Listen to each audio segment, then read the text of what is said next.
Have you ever hoped for anything? Maybe it's that well deserved holiday that you have hoped for. Maybe you're hoping for snow on Christmas Day.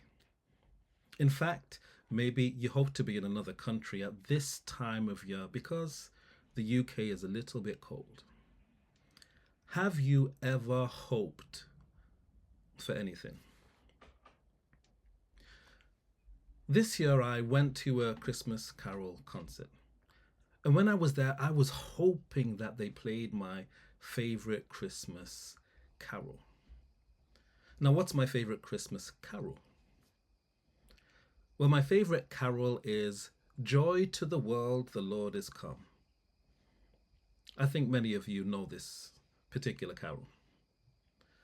Unfortunately, as I went to this carol service and we were singing song after song after song, I soon realized that Joy to the World was not going to be sung that day.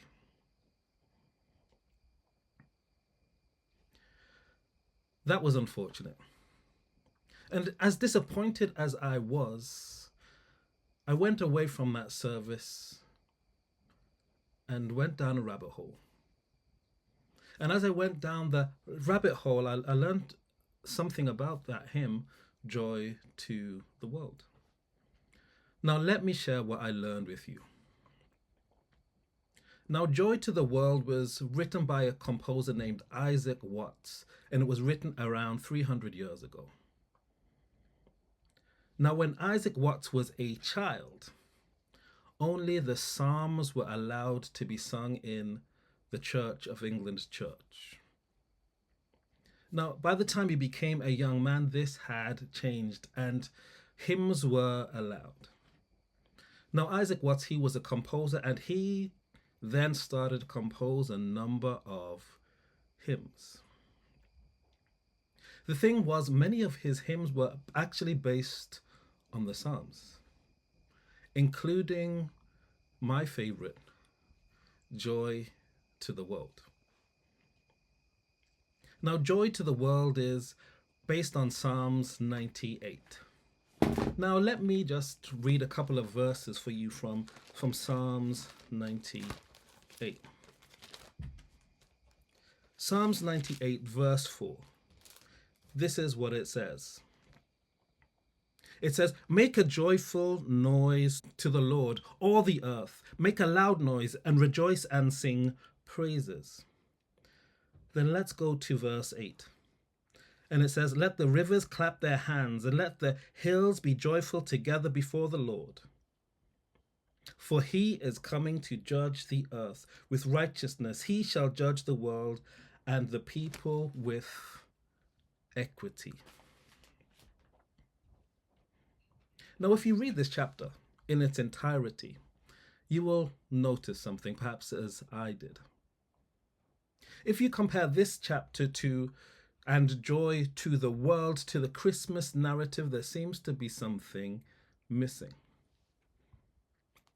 Because in Psalms 98 and also in Joy to the World, you will see that there is nothing about shepherds or a manger or wise men or we three kings, things which we normally associate with the Christmas story.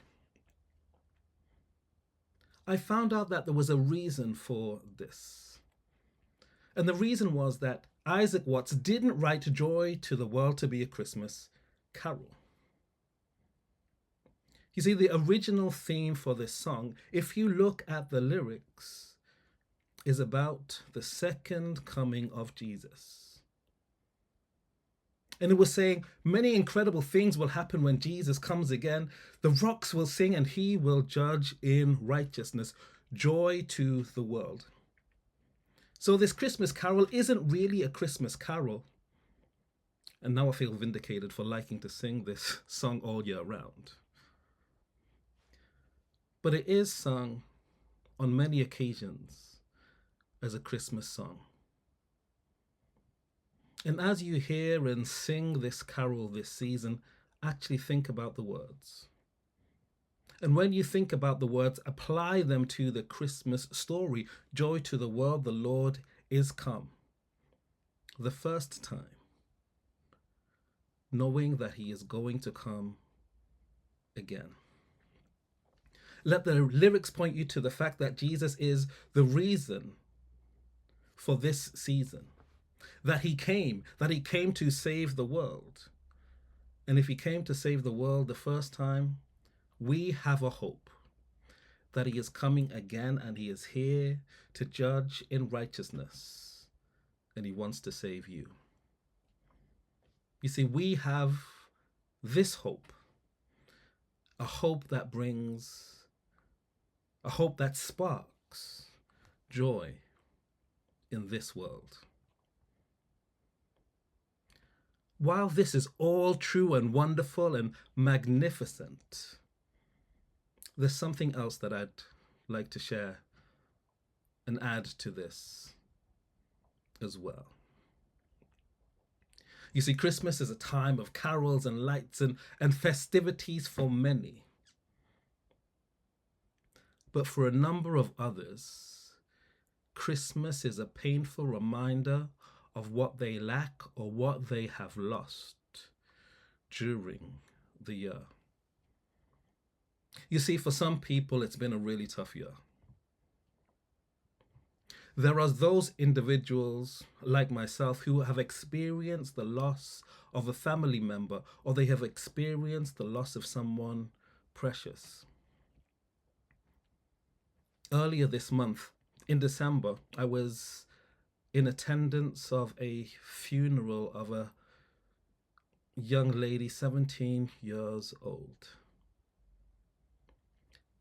That loss is still fresh, and I think about her parents this Christmas.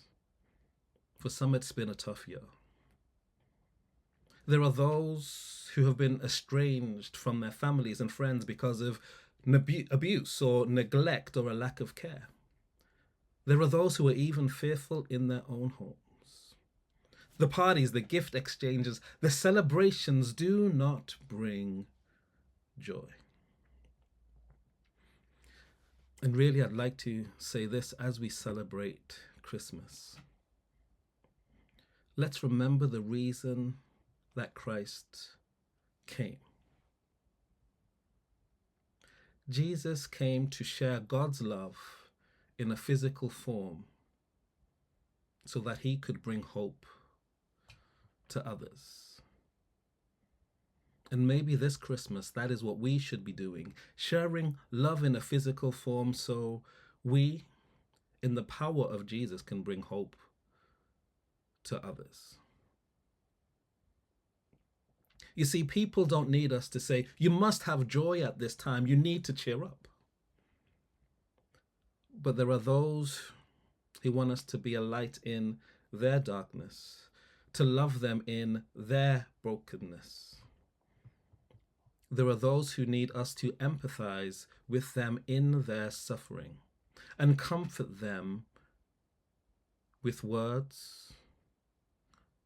But sometimes it means just comforting them by being in their presence and not saying a word. You see, in doing something as simple as this, maybe they will see a glimpse of God's love. And when they see a glimpse of God's love, hope will be sparked in them. Sparking hope.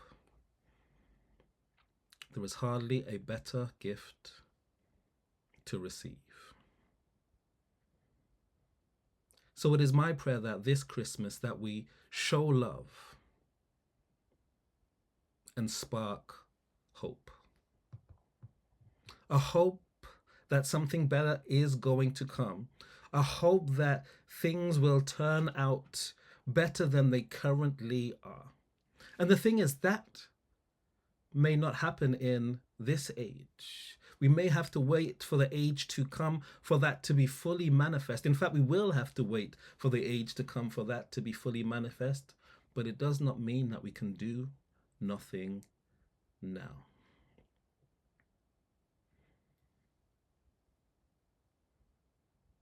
When we do this, when we show love and spark hope, God will be able to show, maybe through our actions and words, the kind of God He is, a God of love. So show love, spark hope.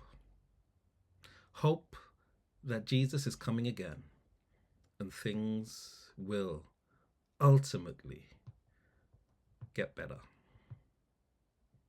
So, friends, I will leave you with this. Joy to the world, the Lord is come. Let earth receive their King.